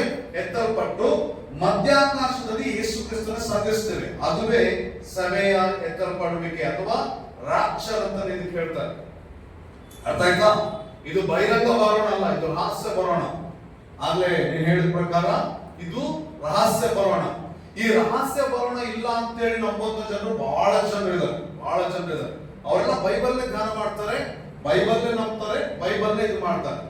ಈಗ ನಿಮಗೆ ಪ್ರಶ್ನೆ ಬರ್ಬೋದು, ಸರಿ ಬೈಬಲ್ ಅವರು ಧ್ಯಾನ ಮಾಡೋದಾದ್ರೆ, ಬೈಬಲ್ ಅವರು ಇದು ಮಾಡೋದಾದ್ರೆ ಮತ್ತ್ಯಾಕೆ ಅವರು ಆತರ ನಂಬ್ತಾರೆ? ಎಲ್ಲರೂ ಒಂದನೇ ನಂಬಬೇಕಲ್ಲ. ನಿನಗೆ ಪ್ರಶ್ನೆ ಇದೆಯಾ? ಒಂದ್ ಸಾರಿ ನಾನೊಬ್ಬ ಸೇವಕರು ಕೇಳಿದೆ, ಒಬ್ರು ಗ್ರೇಟ್ ಟೀಚರ್, ಅವರೆಲ್ಲ ಬಹಳ ಮಹಾ ಪ್ರಸಂಗಿಗಳು, ಅವರೆಲ್ಲ ದೇವರಿಗೋಸ್ಕರ ಪ್ರಾಣ ಕೊಡ್ಲಿಕ್ಕೂ ಸಿದ್ಧ ಅಂತ ಒಬ್ಬ ವ್ಯಕ್ತಿ. ಆತ ಏನ್ ಮಾಡ್ತಾ ಇದ್ರು, ಒಂದಿನ ಪ್ರಸಂಗ ಮಾಡ್ತಾ ಇದ್ರು. ಕಾಲೇಜ್ ಅಂದ್ರೆ ಬೈಬಲ್ ಕಾಲೇಜಲ್ಲಿ ಟೀಚ್ ಮಾಡ್ತಾ ಇದ್ರು, ಮಂಗಳೂರಲ್ಲಿ ಟೀಚ್ ಮಾಡ್ತಾ ಇದ್ರು. ಟೀಚ್ ಮಾಡ್ತಿದ್ದಾಗ ಅವರು ಒಂದು ಪ್ರಶ್ನೆ ಕೇಳಿದ್ರು, ಯಾರೊಬ್ಬರು ಪ್ರಶ್ನೆ ಕೇಳಿದ್ರು. ಆ ಪ್ರಶ್ನೆ ಕೇಳಿದಾಗ ಆ ಮನುಷ್ಯ ಏನ್ ಮಾಡಿದ್ರು ಅಂದ್ರೆ, ಎಲ್ಲರೂ ಹೀಗೆ ಹೇಳ್ತಾರೆ, ಇದು ನನ್ನ ಅಭಿಪ್ರಾಯ ಏನಂದ್ರೆ ಹೀಗೆ ಅಂತೇಳಿ ನೋಹನ್ ಬಗ್ಗೆ ಯಾವುದೋ ಒಂದು ವಿಷಯ ಹೇಳಿದ್ರು. ಹೇಳಿ ಮುಗಿಸಿ ಆದ್ಮೇಲೆ ಯಾರಿಗಾದ್ರೂ ಪ್ರಶ್ನೆ ಇದೆಯಾ ಅಂತ ಕೇಳಿದ್ರು. ಯಾರು ಕೈ ಎತ್ತಿಲ್ಲ. ನನಗೊಂದು ಪ್ರಶ್ನೆ ಇತ್ತು, ನಾನು ಕೈ ಎತ್ತಿದೆ, ಪ್ರಶ್ನೆ ಇದೆ ಅಂತ ಹೇಳಿ. ಏನ್ ಆ ಪ್ರಶ್ನೆ ಅಂತ ಕೇಳಿದಾಗ, ಸರಿ ನೀವ್ ಹೇಳಿದ್ರಲ್ಲ ಎಲ್ಲರೂ ಹೀಗೆ ಹೇಳ್ತಾರೆ, ನನ್ನ ಅಭಿಪ್ರಾಯ ಹೇಳ್ತೀನಿ ಅಂತ ನೀವ್ ಹೇಳಿದ್ರಲ್ಲ, ಹಾಗಿರೋದಾದ್ರೆ ವಾಕ್ಯ ಅಂದಾಗ ಒಂದೇ ಉತ್ತರ ಇರಬೇಕು. ಯಾಕೆ 1000 ಅಭಿಪ್ರಾಯಗಳು? ಯಾಕೆ ನಿಮ್ಮ ಅಭಿಪ್ರಾಯ ತರ್ತೀರಾ? ನಿಮ್ಮ ಅಭಿಪ್ರಾಯನ ತಂದಾಗ ಇದು ದೇವರ ಚಿತ್ತನ ಅಥವಾ ನಿಮ್ ಚಿತ್ತನ ಅಂತ ಕೇಳಿದೆ ನಾನು. ಅವ್ರು ಒಂದೇ ಸಾರಿ ಎಲ್ಲ ಕಿವಿ ಮುಖ ಎಲ್ಲ ಕೆಂಪಗಾಗ್ಬಿಡ್ತು, ಕೋಪ ಬಂದು. ನಾನು ಯಾಕೆ ನಿಮ್ಗೆ ಹೇಳ್ತೀನಿ ಅಂದ್ರೆ, ದೇವರ ವಾಕ್ಯ ನನಗೆ ಗೊತ್ತಿದ್ದಷ್ಟು ನಾನು ನಂಬಬೇಕು. ನನಗೆ ಗೊತ್ತಿಲ್ಲದ ಯಾರಾದ್ರೂ ಹೇಳ್ತಾರ ಕೇಳಿಸ್ಕೊಳ್ಬೇಕು. ಇವತ್ತೆಲ್ಲರೂ ಮಾಡ್ತಾರೆ ದೊಡ್ಡ ತಪ್ಪೇನು ಗೊತ್ತಾ? ಎಲ್ಲರೂ ಮಾಡ್ತಾರೆ ದೊಡ್ಡ ತಪ್ಪು ಗೊತ್ತಾ? ಎಂತ ಪಂಟರಂತ ಲೋಕದೊಳಗೆ ಹೇಳ್ಕೊಳ್ಳೋದು ಸಹ ಇವತ್ತು ಬೈಬಲ್ ಅಲ್ಲಿ ಪರಿಪೂರ್ಣ ಅಲ್ಲ. ಮಹಾ ಸೇವಕರು ಅಂತ ಹೇಳ್ಕೊಳ್ಳೋರು ಸಹ ಬೈಬಲ್ ಅಲ್ಲಿ ಪರಿಪೂರ್ಣ ಅಲ್ಲ. ಅಂದ್ರೆ ಯಾಕೆ ಇವ್ರು ಹೀಗ್ ಮಾಡ್ತಾರಪ್ಪ ಅಂತ ಹೇಳಿದ್ರೆ, ಕೇಳಿಸ್ಕೊಳ್ಳಿ, ಜಾಗ್ರತೆ ನಾನು ಏನ್ ಹೇಳಕ್ ಬರ್ತಾ ಇದ್ದೇನೆ, ಇದು ನಾನು ನಿಮ್ಗೆ ಹೇಳಲೇಬೇಕು.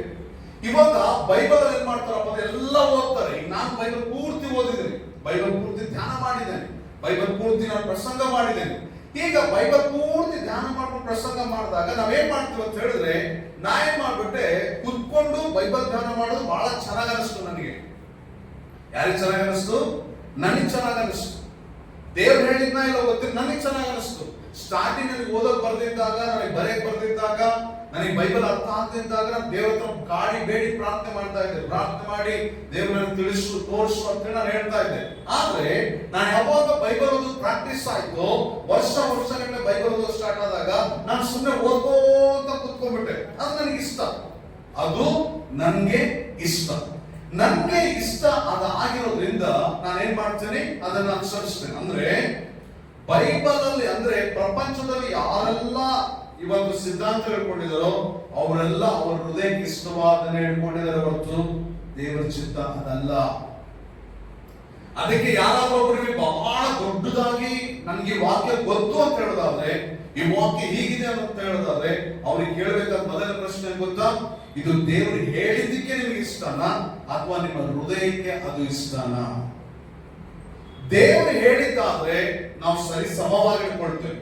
ನಿಮ್ ಹೃದಯಕ್ಕೆ, ನಮ್ಮ ಹೃದಯಕ್ಕೆ ಇಷ್ಟವಾದ್ರೆ ನಮ್ಗೆ ಯಾವ್ದು ಬೇಕೋ ಅದನ್ನೇ ಹಿಡ್ಕೊಳ್ತೀವಿ. ಫಾರ್ ಎಕ್ಸಾಂಪಲ್, ನನಗೆ ಕೆಲವು ಸ್ನೇಹಿತರಿದ್ರು. ಆ ಸ್ನೇಹಿತರು ಏನ್ ಮಾಡ್ತಾ ಇದ್ರಪ್ಪ ಅಂದ್ರೆ, ಆ ಸ್ನೇಹಿತರು ಬೈಬಲ್ ಬಹಳ ನುರಿತವರಾಗಿ, ಬಹಳ ಪಾಂಡಿತ್ಯ ಪಡೆದವರಾಗಿ, ಬಹಳ ಧ್ಯಾನ ಮಾಡಿಕೊಂಡು ಎಲ್ಲಿ ಕುಂತರು ನಿಂತರು ಬೈಬಲ್ ಬಗ್ಗೆ ಡಿಸ್ಕಷನ್, ವಾಕ್ಯ ಬಗ್ಗೆ ಡಿಸ್ಕಷನ್. ಅವ್ರ ಹತ್ರ ಹೋಗಿ ಪ್ರಾರ್ಥನೆ ಅಂತ ಹೇಳಿದ್ರೆ ಪ್ರಾರ್ಥನೆ ಮಾಡ್ಬೇಕಾದ ಅವಶ್ಯಕತೆ ಇಲ್ಲ ಅಂತ ಇದೆ. ಉಪವಾಸ ಅಂದ್ರೆ ಉಪವಾಸ ಮಾಡ್ಬೇಕಾದ ಅವಶ್ಯಕತೆ ಇಲ್ಲ. ಅವ್ರ ಹತ್ರ ಹೋಗಿ ಭಯಭಕ್ತಿಯಿಂದ ಇರ್ಬೇಕು, ಅದೆಲ್ಲ ಅವಶ್ಯಕತೆ ಇಲ್ಲ. ಅಂದ್ರೆ ಅವ್ರಿಗೆ ಓದೋದು, ಧ್ಯಾನ ಮಾಡೋದು, ಇನ್ನೊಬ್ಬರು ತರ್ಕ ಮಾಡೋದು ಅವ್ರಿಗೆ ಇಷ್ಟ. ಬಟ್ ಭಕ್ತಿಯಿಂದ ಇರೋದು, ಪ್ರಾರ್ಥನೆ ಮಾಡೋದು, ಉಪವಾಸ ಮಾಡೋದು ಅವ್ರಿಗೆ ಇಷ್ಟ ಇಲ್ಲ. ನಾ ಹೇಳೋದು ಅರ್ಥ ಆಗ್ತಾರೆ ನಿಮಗೆ? ನಾ ಹೇಳೋದು ಅರ್ಥ ಆಗ್ತಾರೆ ನಿಮಗೆ? ಎಷ್ಟೋ ಜನ ಬೈಬಲ್ ಏನ್ ಮಾಡ್ತಾರೆ ಅಂದ್ರೆ ತಮಗೆ ಇಷ್ಟವಾದನ್ನ ಹಿಡ್ಕೊಳ್ತಾರೆ. ತಮಗೆ ಇಷ್ಟವಾದನ್ನ ಹಿಡ್ಕೋಬೇಕಾಗಿದ್ದು ಬೈಬಲ್ ಪೂರ್ತಿ ಹಿಡ್ಕೊಳ್ಬೇಕು. ಬೈಬಲ್ ಅನ್ನೋದು ಏನ್ ಗೊತ್ತಾ? ಕೇಳಿಸ್ಕೊಂಡ್ರಿ, ಜಾಗ್ರತೆ ಕೇಳಿಸ್ಕೊಂಡ್ರಿ. ಯಾಕೆ ಹೇಳ್ತಾ ಇದ್ದೀನಿ ಅಂದ್ರೆ, ಯೇಸು ಕ್ರಿಸ್ತನ ಎರಡನೇ ಬರೋಣವನ್ನ, ರಹಸ್ಯ ಬರೋಣವನ್ನ ತಿರಸ್ಕರಿಸ್ತಾರೆ ಅನ್ನೋ ಒಂದು ವಿಷಯಕ್ಕೆ ಇದನ್ನೆಲ್ಲ ವಿವರಿಸ್ತಾ ಇದ್ದೇನೆ ನಿಮಗೆ. ಯಾಕೆ ಅವ್ರು ಆ ರೀತಿ ಮಾಡ್ತಾರಪ್ಪ ಅಂತ ಹೇಳಿದ್ರೆ, ಅವ್ರಿಗೆ ಇಷ್ಟವಾದನ್ನ. ಈಗ ನಿಮ್ಗೂ ಅಷ್ಟೇ, ಈಗ ಫಾರ್ ಎಕ್ಸಾಂಪಲ್ ನಾನು ಹೇಳುವಂತ ವಿಷಯ ಕಠಿಣ ಅನಿಸ್ಬಿಟ್ಟು ಅಂತ ಹೇಳ್ಕೊಂಡ್ರೆ ನಿಮ್ಗೆ ಇಷ್ಟ ಆಗಲ್ಲ. ಹೇಳುವಂತ ವಿಷಯ ನಿಮಗೆ ಬಹಳ ಪ್ರೀತಿಯಿಂದ ಬಹಳ ಒಳ್ಳೆ ರೀತಿಯಲ್ಲಿ ಹೋಗ್ತದೆ ಅಂದ್ರೆ ನಿಮಗೆ ಇಷ್ಟ ಆಗ್ತದೆ. ಯಾಕಂದ್ರೆ ನಮ್ಮ ಹೃದಯಕ್ಕೆ ಇಷ್ಟ ಆಗ್ಬೇಕಾದ್ರೆ. ಇವತ್ತು ಬಹಳ ದೊಡ್ಡ ಮೋಸ ನಡೀತಾ ಇದೆ ಗೊತ್ತಾ? ಎಲ್ಲರೂ ತಮಗೆ ಇಷ್ಟವಾದನ್ನ ಇಟ್ಕೊಂಡು ಹೋಗ್ತಾ ಇದ್ದಾರೆ.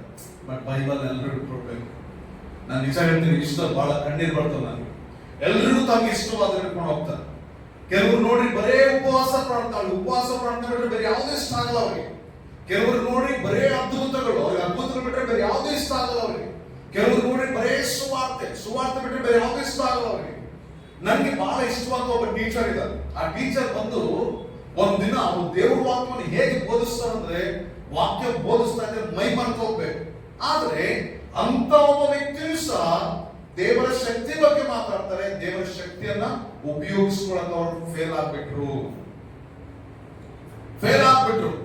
ಇಷ್ಟವಾದನ್ನ ಪಡ್ಕೊಳ್ಳೋದು, ಇಷ್ಟವಾದನ್ನ ತಗೊಳ್ಳೋದು. ಅದಕ್ಕೆ ಇವತ್ತು ಪ್ರಪಂಚ ಪೂರ್ತಿ ಏನಾಗ್ಬಿಟ್ಟಿದಪ್ಪ ಅಂತ ಹೇಳಿದ್ರೆ, ಬೈಬಲ್ ನ ವಿಭಾಗಿಸಿ ಇಟ್ಕೊಂಡಿದ್ದಾರೆ. ಅದಕ್ಕೆ ಯಾರನ್ನ ತಪ್ಪೋಡಿಸೋದ್ ಮೊದಲು ನಾವು ಬಹಳ ಸಾರಿ ಯೋಚನೆ ಮಾಡ್ಬೇಕು.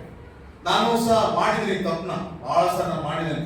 ಬೈಬಲ್ ನನಗೆ ಬಹಳ ಚೆನ್ನಾಗಿ ಗೊತ್ತಿದ್ದಾಗ ನಾನು ಬೈಬಲ್ ಹಗಲು ರಾತ್ರಿ ಧ್ಯಾನ ಮಾಡಿ ನನ್ನಂತ ಪಂಡರ್ ಬೆಂಗಳೂರು ಕರ್ನಾಟಕದಲ್ಲೇ ಇಲ್ಲ ಅಂತ ತಿಳ್ಕೊಂಡ್ಬಿಟ್ಟಿದ್ದೆ ನಾನು.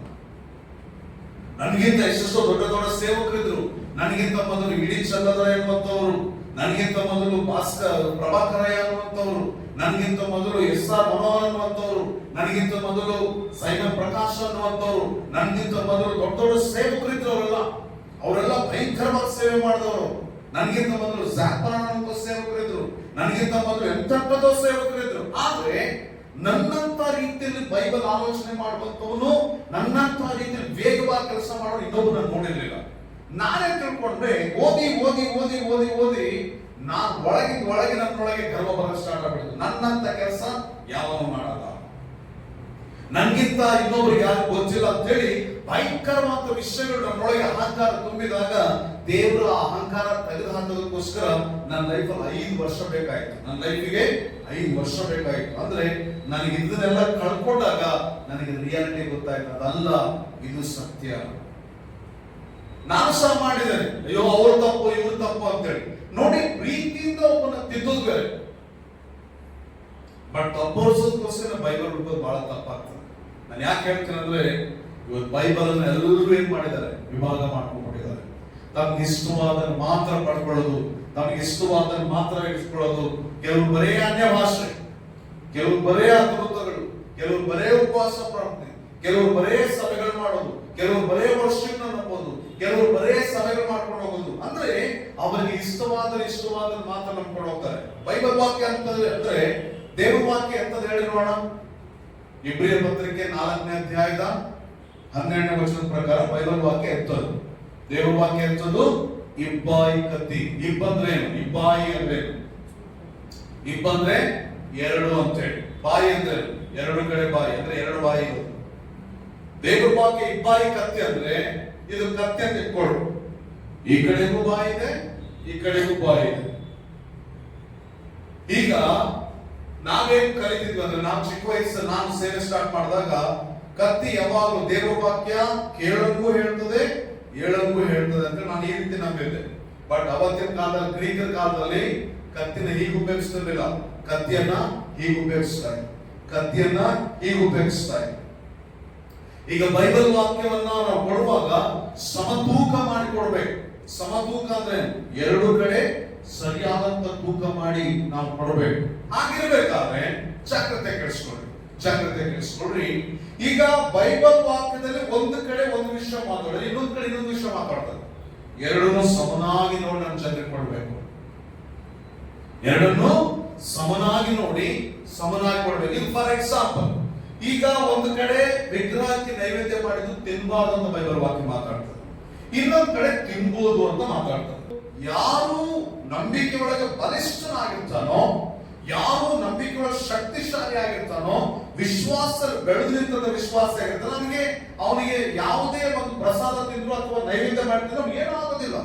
ಆದ್ರೆ ತಿನ್ಬೇಡ ಅನ್ನೋದು ಯಾರಿಗೆ ಅಪ್ಲೈ ಆಗ್ತದೆ ಗೊತ್ತಾ? ನಂಬಿಕೆ ಒಳಗೆ ಬೆಳೆಯುವಂತ ಅವನಿಗಿನ್ನೂ ನಂಬಿಕೆ ಇಲ್ಲ, ಅವನಿಗಿನ್ನೂ ತಿಳುವಳಿಕೆ ಇಲ್ಲ, ದೇವ್ರ ಬಗ್ಗೆ ಅಷ್ಟು ಜ್ಞಾನ ಇಲ್ಲ, ಅವ್ನಿಗೆ ಏನು ಗೊತ್ತಿದ್ದಾಗ ಅವ್ನಿಗೆ ಹೇಳ್ಬೇಕಾದ ವಿಷಯ ಗೊತ್ತಾ? ತಿನ್ಬೇಡ. ಹಾಗಾದ್ರೆ ಒಂದ್ ಕಡೆ ತಿನ್ನು ಅಂತ ಹೇಳಿದೆ ಅಂತ ನಾನು ತಿಂತೀನಿ ಎಲ್ಲರೂ ತಿನ್ಬೇಕಂದ್ರೆ ತಪ್ಪಾಗ್ಬಿಡ್ತದೆ. ಇನ್ನೊಂದ್ ಕಡೆ ತಿನ್ಬೇಡ ಅಂತ ಹೇಳಿದೆ ಅಂತ ಹೇಳಿ ಎಲ್ಲರೂ ತಿನ್ಬೇಡ ಅನ್ನೋದು ತಪ್ಪಾಗ್ತದೆ. ಯಾರು ತಿನ್ಬೇಕು ಅಂತ ಹೇಳಿ ಮಾತಾಡ್ತದೆ, ಯಾರು ತಿನ್ಬಾರ್ದು ಅಂತ ಹೇಳಿ ಬೈಬಲ್ ವಾಕ್ಯ ಮಾತಾಡ್ತದೆ. ಹಾಗಾಗಿ ಬೈಬಲ್ ಅನ್ನ, ದೇವರ ವಾಕ್ಯವನ್ನ ಸಮನಾಗಿ ಉಪಯೋಗಿಸಬೇಕು. ಇವತ್ತು ಈ ಸಮನಾಗಿ ಉಪಯೋಗಿಸುವಂತ ವಿಷಯ ಪ್ರಪಂಚದಲ್ಲಿ ಮರೆತು ಬಿಟ್ಟಿದ್ದಾರೆ. ಒಂದು ಯಾವುದೋ ನನಗೆ ಇಷ್ಟ ಆಯ್ತು, ಹೊರಟೋಗ್ತೀವಿ ಅಂತೇಳಿ. ಈಗ ನೋಡ್ರಿ, ಕೆಲವು ಜನರು ಹೀಗೂ ಹೇಳ್ತಾರೆ, ದಶಮ ಭಾಗ ಕೊಡೋದು ತಪ್ಪು ಅಂತ ಹೇಳಿ. ನಾವು ಸಹ ಪ್ರಾರಂಭದ ಸೇವೆ ಒಳಗೆ ನಾವು ಕಾಣಿಕೆ ಸಹ ತಗೊಳ್ತಾ ಇಲ್ಲ. ನಾ ಈ ಸೇವೆ ಸ್ಟಾರ್ಟ್ ಮಾಡಿದಾಗ ಕಾಣಿಕೆ ಸಹ ತಗೊಳ್ತಿಲ್ಲ.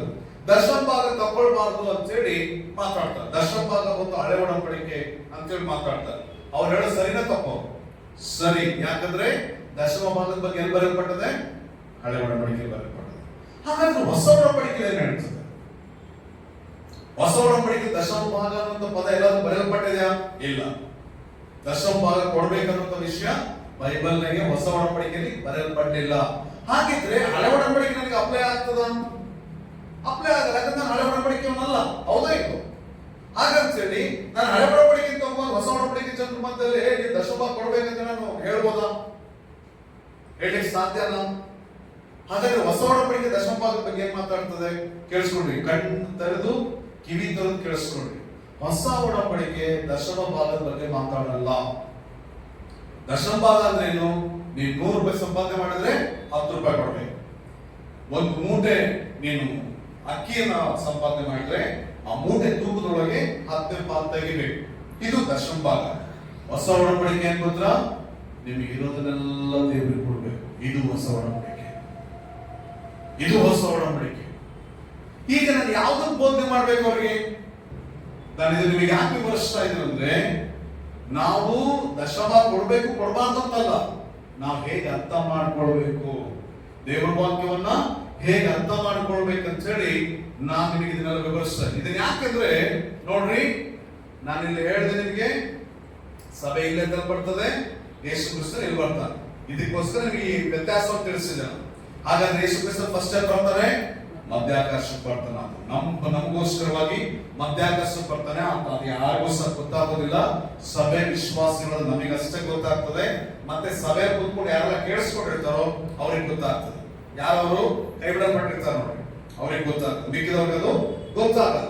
ಹಾಗಾಗಿ ಫಸ್ಟ್ ಸಭೆ ಎತ್ತಲ್ಪಡ್ತದೆ, ಆಮೇಲೆ ಸಂಕಟ ಕಾಲ ಆದ್ಮೇಲೆ ಯೇಸು ಕ್ರಿಸ್ತನ ಎರಡನೇ ಬರೋಣ. ಈ ಎರಡನೇ ಬರೋಣ ಹೇಗಿರ್ತಪ್ಪ ಅಂದ್ರೆ, ಸಭೆ ಎತ್ತಲ್ಪಟ್ಟು ಪರಲೋಕಕ್ಕೆ ಹೋಗಿ ನಮ್ಮೆಲ್ಲರಿಗೂ ಸಹ ನ್ಯಾಯ ತೀರ್ಪು ಆಗ್ತದೆ. ನ್ಯಾಯ ತೀರ್ಪು ಅಂದ್ರೆ ಬಹುಮಾನಗಳ ನ್ಯಾಯ ತೀರ್ಪು ಆಗ್ತದೆ. ನ್ಯಾಯ ತೀರ್ಪು ಆದ್ಮೇಲೆ 7 ವರ್ಷಗಳಾದ್ಮೇಲೆ ನಾವು ತಿರುಗಿ ಯೇಸು ಕ್ರಿಸ್ತನ ಜೊತೆ ಬರ್ತೀವಿ. ಯೇಸು ಕ್ರಿಸ್ತನ ಜೊತೆ ನಾವು ಹಳೆ ಒಡಂಬಡಿಕೆ ಎಲ್ಲ ವಿಶ್ವಾಸಿಗಳು ಏನ್ ಮಾಡ್ತೇವೆ, ನಾವು ಅಲ್ಲಿ ಬರ್ತೇವೆ. ಅಲ್ಲಿ ಬಂದಾಗ ಎಲ್ಲರಿಗೂ ಪುನರುತ್ಥಾನ ಆಗ್ತದೆ, ಅಲ್ಲಿ ಒಂದು ನ್ಯಾಯ ತೀರ್ಪು ನಡೀತದೆ, ಆಮೇಲೆ ಮುಂದೆ ಹೋಗ್ತದೆ. ಅದು ಆದ್ಮೇಲೆ 1000 ವರ್ಷ ಆಳ್ವಿಕೆ. ಅದಾದ್ಮೇಲೆ ಯೇಸು ಕ್ರಿಸ್ತನ ಎರಡನೇ ಬರೋಣ ಆದ್ಮೇಲೆ 1000 ವರ್ಷ ಆಳ್ವಿಕೆ. ಆ 1000 ವರ್ಷ ಆಳ್ವಿಕೆಯಲ್ಲಿ ಸೈತಾನ ಎಲ್ಲಿರ್ತಾನೆ? ಎಲ್ಲ ಎಲ್ಲಿಡಲ್ಪಡ್ತದೆ, ಅವನು ಬಂಧಿಸಲ್ಪಟ್ಟಿರ್ತಾನೆ. 1000 ವರ್ಷ ಆದ್ಮೇಲೆ ಅವನು ಬಿಡುಗಡೆ ಆಗ್ತಾನೆ. ಬಿಡುಗಡೆ ಆದ್ಮೇಲೆ ಮತ್ತೆ ಎಲ್ಲ ಜನರನ್ನು ತಿರುಗಿಸಿ ದೇವ್ರ ವಿರುದ್ಧ ನಿಂತ್ಕೊಂಡಾಗ ದೇವರೆಲ್ಲವನ್ನ ಅಳಿಸಿ ಲಾಸ್ಟಿಗೆ ಅದನ್ನ ಏನ್ ಮಾಡ್ತಾನೆ, ಬಿಳಿ ಸಿಂಹಾಸನ ನ್ಯಾಯ ತೀರ್ಪು ಅಂದ್ರೆ ಅದು ಕಡೆಯ ನ್ಯಾಯ ತೀರ್ಪು. ಅದನ್ನು ಮಾಡಿ ಮುಗಿಸಿ ಆಮೇಲೆ ನಿತ್ಯತ್ವಕ್ಕೆ ನಾವು ಹೋಗ್ಬಿಡ್ತೀವಿ. ನಿತ್ಯತ್ವ ಅಂದ್ರೆ ಹೊಸ ಭೂಮಿ ಆಕಾಶ ಬರ್ತದೆ, ಹೊಸ ಯೆರೂಸಲೇಮ್ ಬರ್ತದೆ, ಇದೆಲ್ಲವೂ ಸಹ ಹೊಸದಾಗಿ ಬರ್ತವೆ. ಇದು ಬಂದ ಮೇಲೆ ನಾವು ಇನ್ನೇನ್ ಮಾಡ್ತೇವೆ, ಹೊಸ ಜೀವಿತ ಅಥವಾ ಹೊಸ ಭೂಮಿ ಆಕಾಶಗಳಲ್ಲಿ ಹೊಸ ಯುಗದಲ್ಲಿ ನಾವು ಜೀವಿಸಿಕೊಂಡು ಹೋಗ್ತೇವೆ. ಇದು ಪ್ರಕಟಣೆ ಪೂರ್ತಿ ಹೊರನೋಟ ಆಗಿತ್ತು. ನಾವು ನಾಳೆ ಏನ್ ಮಾಡ್ತೇವೆ ಅಂದ್ರೆ, ಮುಂದಿನ ವಾರದಿಂದ ನಾವು ಓದುವ ವಚನಗಳನ್ನ ನಾವು ಧ್ಯಾನ ಮಾಡ್ಕೊಂಡು ಹೋಗ್ತೇವೆ. ಒಂದೊಂದು ವಚನ, ಒಂದೊಂದು ಸಿಂಗಲ್ ವಚನ, ಒಂದೊಂದು ಅಂಶ ಏನೇನಿದೆ ಅಂತ ಹೇಳಿ. ಈ ಸತಿ ಬೈಬಲ್ ಸ್ಟಡಿ ಬಹಳ ಚೆನ್ನಾಗಿರ್ತದೆ. ನಾನು ಪ್ರತಿ ಸಾರಿ ನಾನು ಬೈಬಲ್ ಸ್ಟಡಿ ನೋಟ್ಸ್ ಮಾಡ್ತಾ ಇದ್ದೀನಿ. ಈ ಸತಿ ಬಹಳ ಅದ್ಭುತವಾದ ನೋಟ್ಸ್. ಹಾಗಾಗಿ ನಿಮ್ಗೆ ಒಳ್ಳೆ ನೋಟ್ಸ್ ಸಿಗ್ತದೆ, ಚಿಂತೆ ಮಾಡಕ್ ಹೋಗ್ಬೇಡ್ರಿ.